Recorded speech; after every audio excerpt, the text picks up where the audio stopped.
uniform circular motion. This is a uniform circular motion.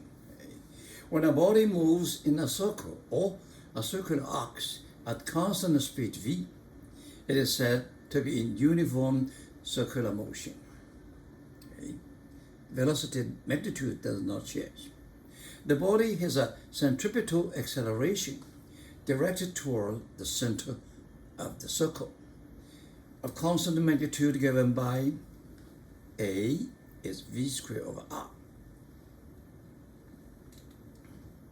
They call it centripetal acceleration.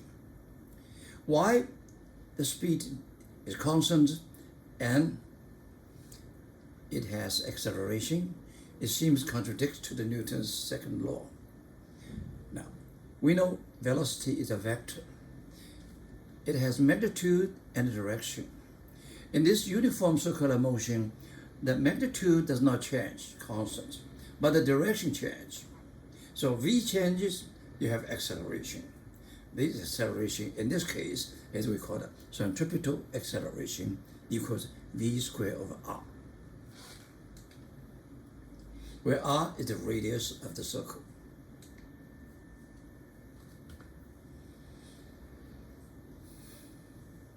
This spinning disk and a dropper of colored water will be used to show one effect of circular motion.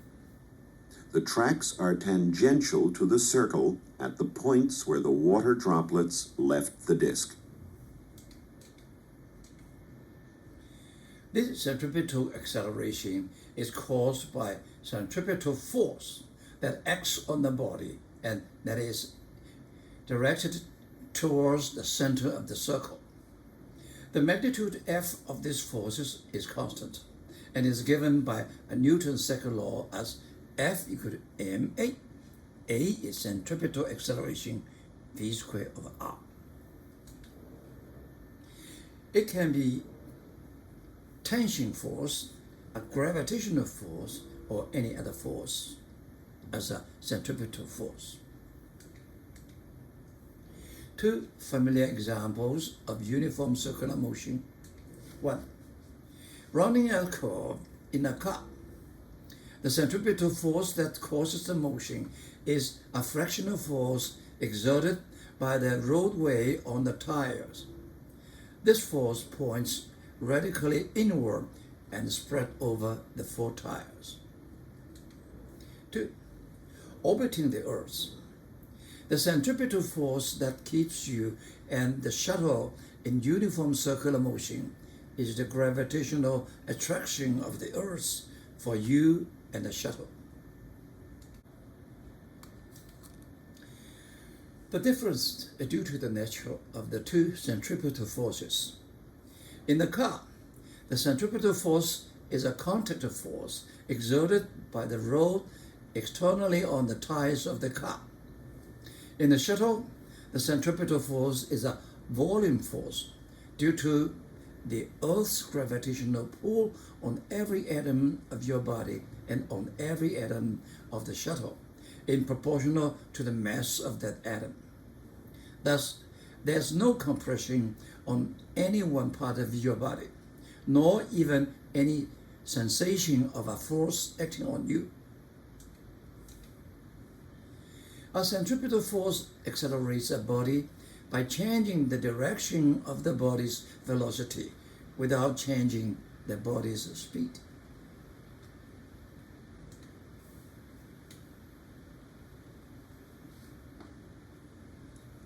This rubber ball is attached to the end of a long string.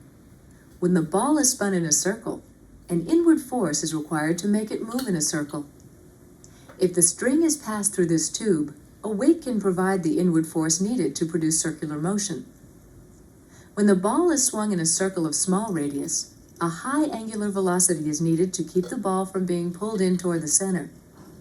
With a larger radius of rotation, a lower angular velocity is sufficient to maintain a circular path.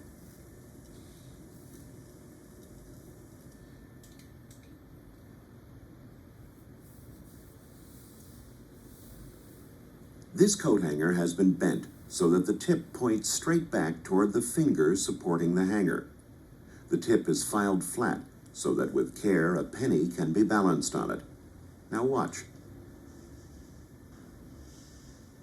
A few swings bring the coat hanger up to speed, then over the top.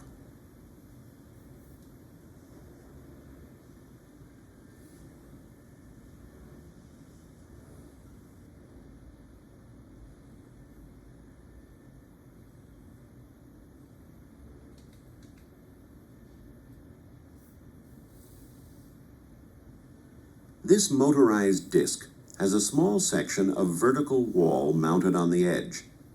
A toy man is held in place on the wall by the magnet attached to his feet, which is attracted to another magnet on the outer side of the wall. Now we spin the disc up until the outer magnet flies off.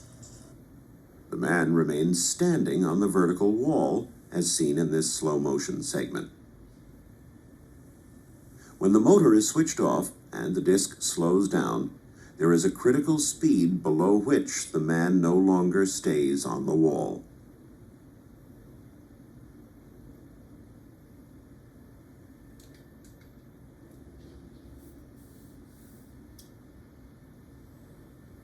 When water is poured into a bucket,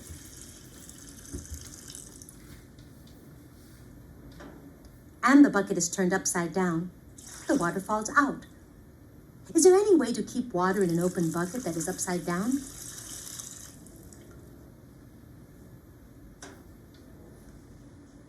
If the bucket is spun in a vertical circle at sufficient speed, the water stays in even when the bucket is upside down.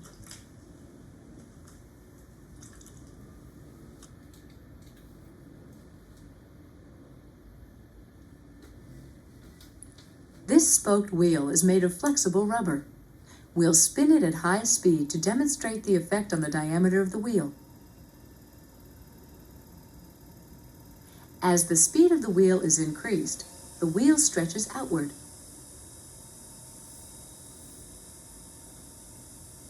When the speed is reduced, the wheel returns to its former size.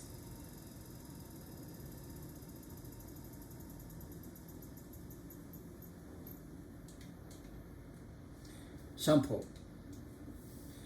In 1901 circus performance, Allo Daredevil Diavolo introduced the stunt of riding a bicycle in a loop-de-loop,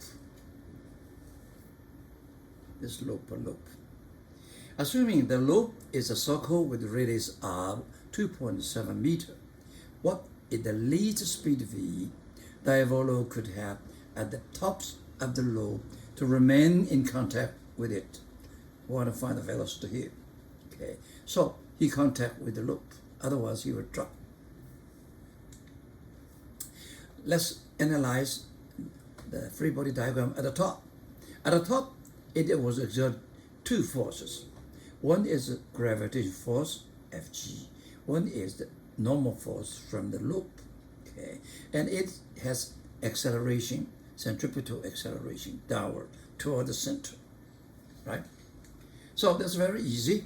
This is n plus mg equal to ma equal to mv squared of r. We see that the velocity larger, the n larger, it changes, okay? So the least velocity is n equal to 0. In this case, the bicycle is just leaving the loop, okay? So least velocity means n equal to 0, and when you see the v equal to r at mg, okay, to mg, and so we get the v equal to gr squared root. We put the number inside, 5.1 meter per second. It's not difficult. As long as you have the courage, you can do it. Sample. Even some seasoned roller coaster rider blenches at the thought of riding the rotor, which is essentially a large hollow cylinder that is rotate rapidly around its central axis. Before the ride begins, a rider enters the cylinder, so a door on the side and a stand on the floor. Okay. Up against a canvas covered wall. That means canvas, you have a large frictional coefficient. As the cylinder begins to turn, okay, the door is closed. Okay, the rider, wall, and the floor move in unison together. When the rider's speed reached some predetermined value, the floor abruptly and alarmingly fall away. The rider does not fall with it, but instead is pinned to the wall while the cylinder rotates, as if an unseen and somewhat unfriendly agent is pressing the body to the wall. Later, the floor is eased back to the rider's feet. The cylinder slows, and the rider sinks a few centimeters to regain footing on the floor.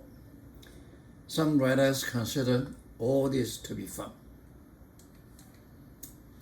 Suppose that the coefficient of the static friction μs between the rider's clothing and the canvas is 0.40, and that the cylinder's radius r is 2.1 meter. Question A. What minimum speed v must be cylinder and the rider have if the rider is not to fall when the floor drops? We see that vertically you have friction and gravitational force. You stick on there, don't fall, that means you're zero. In that case, we see the normal force should be mv squared over r. That's actually centripetal force of it. Okay, and the v, you know, that equal to rg over mu. Stick from here, we can get this one. Okay, because n equal to this one, they put aside, we get this one. Okay, I put a number inside, we get a number. Question B. If the rider's mass is 49 kilograms, what is the magnitude of the centripetal force on her? That is equal to mv squared of r. We have a v, we have m, we have r, we get a pretty large one, 1200 Newton.